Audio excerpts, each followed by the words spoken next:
रसड़ा क्षेत्र में न्यायालय के आदेशों की अनदेखी और कथित अवैध कब्जा कराने के आरोपों को लेकर एक मामला चर्चा का विषय बना हुआ है। कस्बा रसड़ा निवासी जवाहर लाल ने उप जिलाधिकारी रसड़ा, तहसील प्रशासन और स्थानीय पुलिस पर न्यायालय के आदेशों का पालन न करने तथा जबरन कब्जा कराने का आरोप लगाते हुए जिलाधिकारी से निष्पक्ष जांच की मांग की है।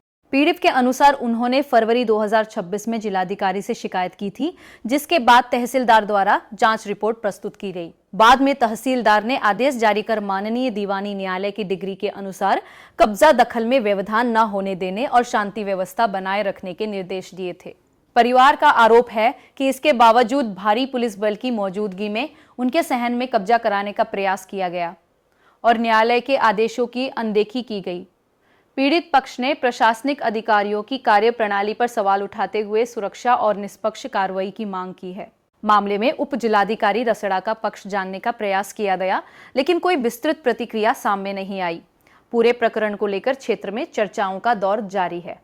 पीड़ित परिवार ने जिलाधिकारी से मामले की निष्पक्ष जांच कर दोषियों के विरुद्ध कार्रवाई तथा न्यायालय के आदेशों का पालन सुनिश्चित कराने की मांग की है। बलिया से संवाददाता आशु खरवार की रिपोर्ट। रसड़ा थाना के अंतर्गत रहने परी मझाल के बगल में बलिया हमने डीएम साहब और एसपी साहब के पास आए थे। एसडीएम महोदय रवि कुमार और एसएचओ रसड़ा योगेंद्र बहादुर सिंह दोनों मिलकर मौके पर जाकर कब्जा दखल अवैध कब्जा करा रहे हैं।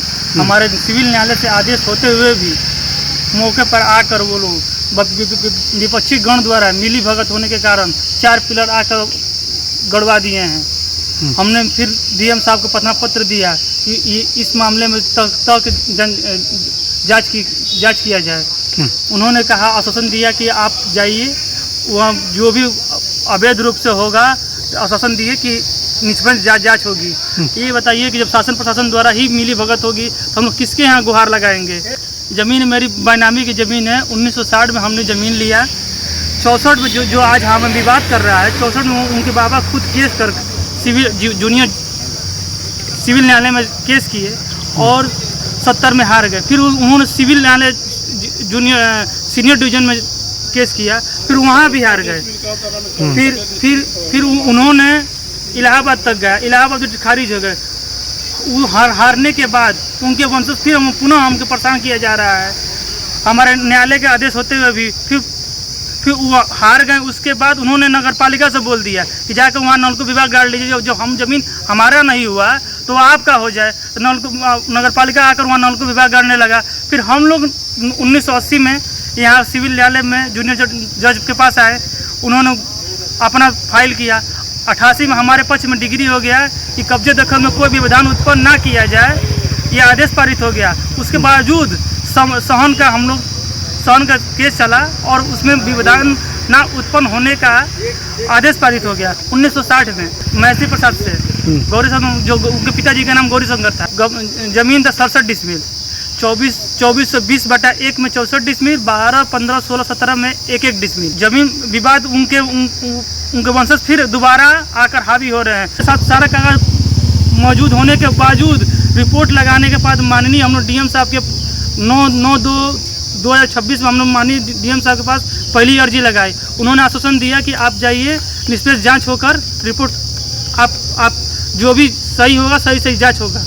उन्होंने एसडीएम को फैक्स किया, एसडीएम ने तहसीलदार को किया, तहसीलदार ने लेखपाल को किया। मौके पर आकर नायब तहसीलदार लेखपाल कांगो मौके पर आए थे हमारे यहाँ। मौके पर आने के बाद हमारा सारा साक्ष्य देखने के बाद उन्होंने हमारे पक्ष में रिपोर्ट लगा दिया।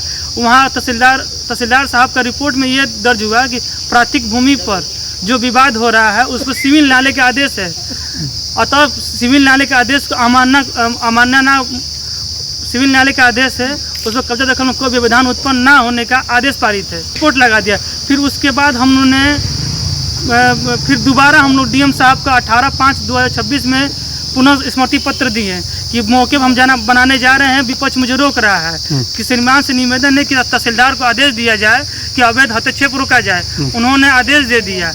उसके बावजूद तहसीलदार ने 26/5/2026 को उन्होंने एसएचओ रसड़ा को आदेश दिया। एसएचओ रसड़ा का आदेश दिया कि प्राकृतिक जहाँ भूमि है कब्जा दखल में व्यवधान उत्पन्न ना होने का आदेश पारित है और सुनिश्चित किया जाए कि शांति रूप से अवैध हस्तक्षेप रोका जाए, शांति रूप से इन्हें कब्जा दखल दिलाया जाए।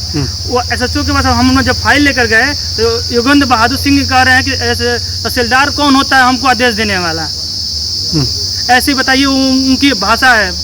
एक पद की एक माननीय उतने बड़े पद पर होने के बाद भी अभद्र व्यवहार किया जा रहा है हमसे। 26 तहसीलदार का आदेश देने के बावजूद भी SHO रसड़ा और SDM मौके पर जाकर विपक्ष गड़ा मिली भगत होने के कारण उन्होंने 4 पिलर वहाँ पर गड़वा दिया।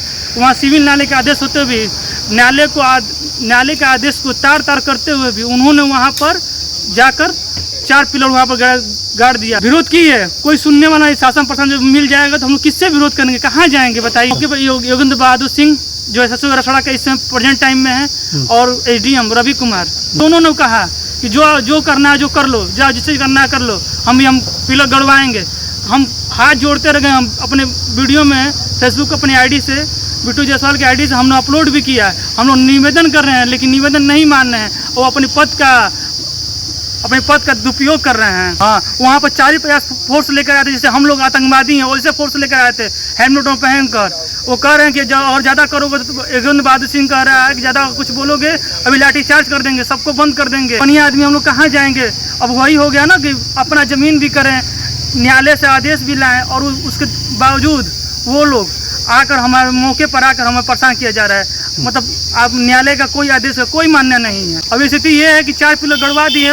हम लोग SHO रसड़ा को जब आदेश लेकर गए तहसीलदार का तो मानने से इनकार कर दिए कि कोई हम आदेश नहीं मानूंगा, जाओ जो करना कर लो, मुझे मैं किसी से कोई डर नहीं है। मेरे साथ अन्याय हो रहा है। मेरे ज़मीन होते हुए भी हमने आबादी की ज़मीन ली है, दस्तावेज है मेरे पास, मैंने बैनामा लिया है, तभी मुझे बार बार प्रताड़ित किया जा रहा है, मौके पर आकर डरवाया जा रहा है।